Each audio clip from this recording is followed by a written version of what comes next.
Doom. We all know it, we all love it.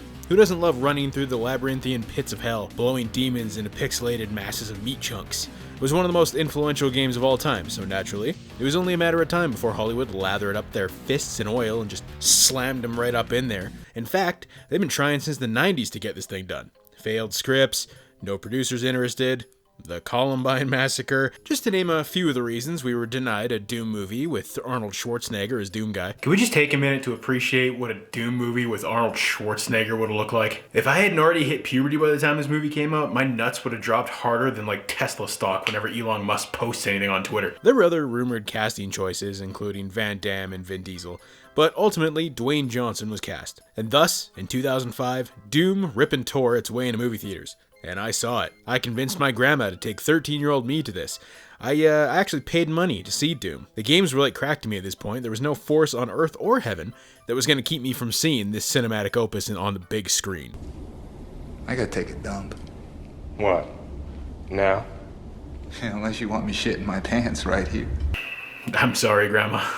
I always love when the studio thinks they have such a massive hit on their hands that they like alter the fanfare of the studio. Like it happens so little that when they do it, you think, oh, hell yeah, like this is gonna be epic. They deemed this movie worthy of having the logo of the studio altered. In the distant year of 2026, oh great. In 3 years, this shit's gonna be even more dated than it already feels. Something terrible happens on a research lab on Mars. A group of Marines, about to get some R&R, are called back into duty to head up to the planet to investigate. This team consists of Goat, the religious fanatic that cuts crosses into his arm every time he says, "God damn!" Destroyer, a big dude with a big gun. The Kid, the fresh piece of ass that I honestly thought was that dude in Jurassic World that falls into the raptor pen trying to catch the pig, but he isn't. Duke, a guy, I don't know, he doesn't have any memorable trait. Reaper, played by a fresh-faced Carl Urban. I mean, the dude just looks weird without a beard, man. I don't know. Sarge, played by The Rock before he hit his growth spurt, because, I mean, look how small that dude is. Come on, he didn't even try. And probably my favorite character, Portman, because he's written as such an unapologetic asshole that it just basically borders on a cartoon. I locked myself in a motel room with a bottle of tequila and 3 she-boys. You sick, man. So apparently in 2026, we're going to have the technology to not only inhabit Mars, but also to create this silver goo stuff that can instantly teleport you from Earth to Mars and other planets. That's pretty sweet, man. We're really getting there. Once they get to Mars, we get to see the biggest inspiration from Doom 3 that this movie actually took. And that's the fact that like 70% of this movie is so fucking dark that you can barely tell what's happening. And in Doom 3, you couldn't see anything without a flashlight anyway, so this is probably the most accurate video game movie I think they've ever made. God, it sucks. I remember even having a hard time in the theater figuring out what was going on. Even during one of the big action sequences when Destroyer fights a Hell Knight in what's basically an electrified gladiator pit, it just assaults your eyes with like its constant cutting and flashing. You can barely tell what's going on. And if your definition of an exciting horror movie is spending half the movie wandering around empty hallways checking for stuff that never shows up, only to have random jump scares tossed in there to break the monotony,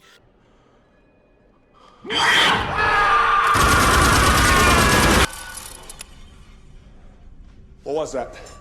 Monkey. You're gonna love Doom. After Goat gets attacked by an imp inside a sewer in what is admittedly kind of a creepy moment, probably the only actual creepy moment in this entire thing.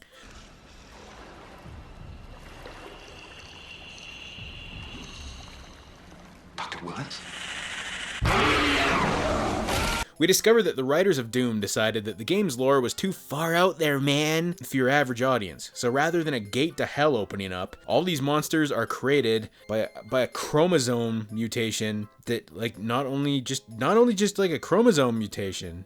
No. It's far stupider than that. The only way you can become infected is if you're already evil. It could be a specific neurotransmitter it's picking up on. A ganglion, latching onto numbers in the DNA code Linked to what?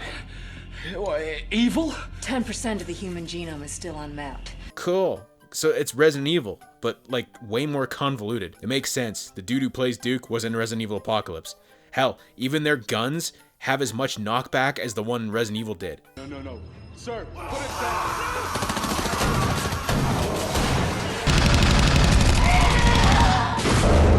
These movies are very similar to each other. There's a few funny moments peppered out here and there. Don't let anything through the arc. Well, hey, wait a minute. You can't leave me here. I'm not a soldier. Why don't you go fuck yourself?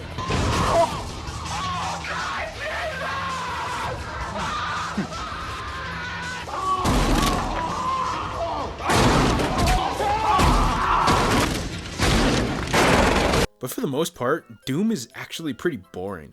I will say though, considering Dwayne Johnson basically plays the same character in every movie he makes, it's nice to go back to a time where he didn't have an issue playing an over-the-top scene-chewing asshole.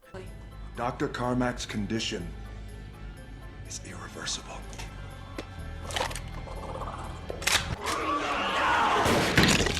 Because Carmack's condition is that he's dead. The dude just doesn't give a fuck, yells at people, shoots innocents. It's one of the more entertaining aspects of Doom. Well, that and the first person sequence. Yeah, you can't talk about the Doom movie without talking about the first person sequence that leads into the film's finale. I don't think it's a hot take or anything to say that this is the movie's best scene. Sure, the music is a bit grating, and half the time the zombies and monsters, they just stand there like they're target practice dummies, but that moment with Pinky and the chainsaw, bruh.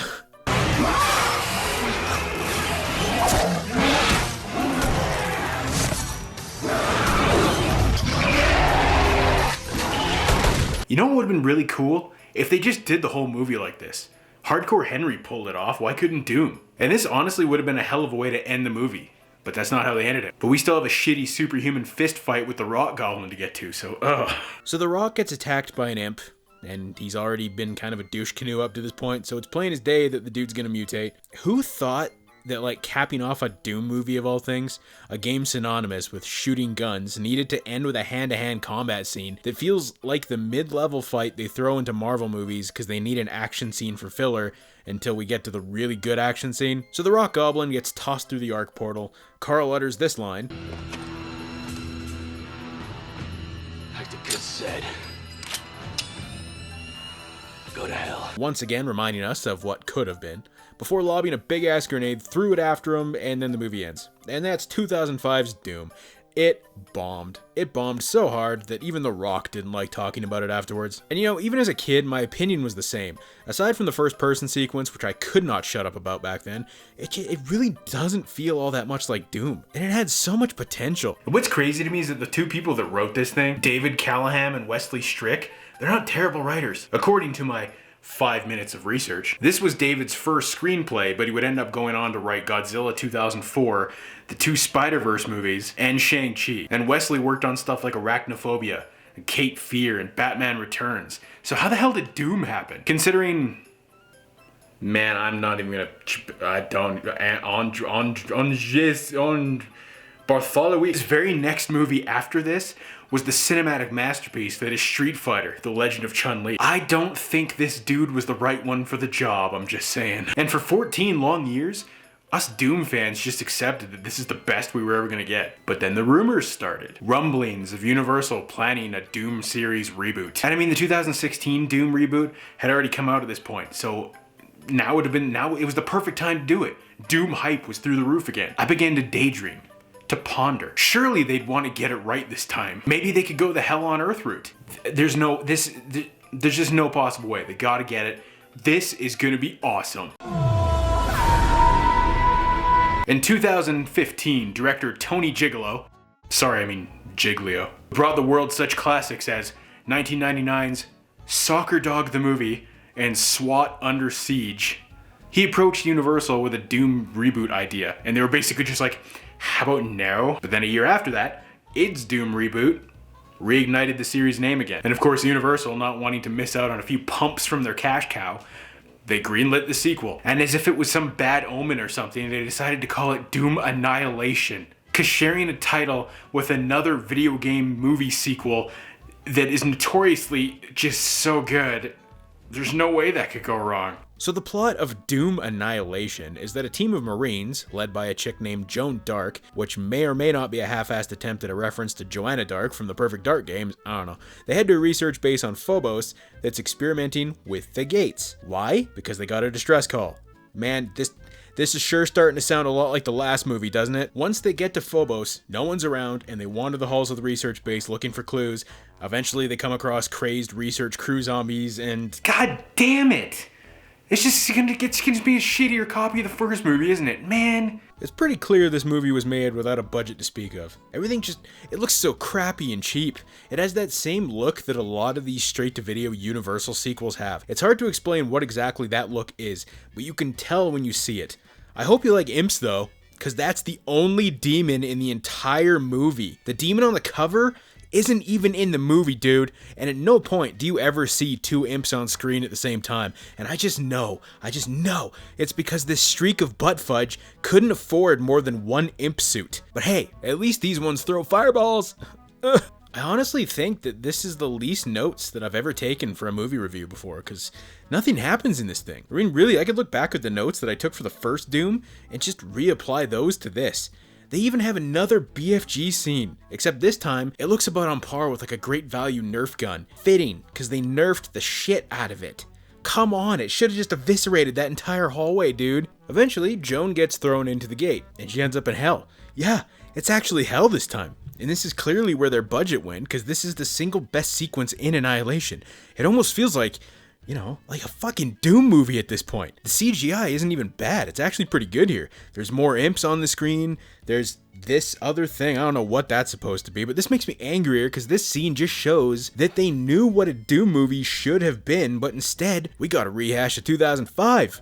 But without the budget. You know this thing was screwed from Jump Street, because when Bethesda got asked to be a part of it, they were basically just like, look, y'all got it wrong twice in a row. At this point, if you're gonna make a third Doom movie, which I hope they don't, but if you're gonna do it, just go the CGI route. Just do it animated. Like, look at it this way. Those two straight-to-video Starship Troopers movies are trash. They're garbage. But the two CGI sequels, they're pretty good. Well, Invasion is. I don't know so much about the Traitor of Mars. And let's face it, a CGI Doom movie would be pretty damn sweet if they did it right. Keyword being if they did it right. I don't know if they can do it right. There you have it. I hope you enjoyed my views on Doom and Doom Annihilation. Thank God I never have to watch Doom Annihilation again. And if I'm being brutally honest with you, the only reason that I ever bought Doom back in the day on the DVD, like the DVD copy, was because the DVD of Doom came with a demo of Doom 3 that would play in your Xbox when you ran it. That's the only reason I bought that movie to begin with. Have you seen the Doom movies? What do you think? I know the first movie has a little bit of like I don't even want to call it a cult following, but there are people that actually like that movie. I like parts of it. I just don't like the whole. I don't like it as a whole. And Annihilation, I'm sorry for the long wait in between videos. I needed a break. I was starting to get burnout. I needed a break. If you want to join the Patreon, it's in the description down below. There is a review for Shin Ultraman on the Patreon right now. That's never going up on the YouTube channel because Super Eye hates me. It's $1 a month. I'm going to be doing some more exclusive stuff over there.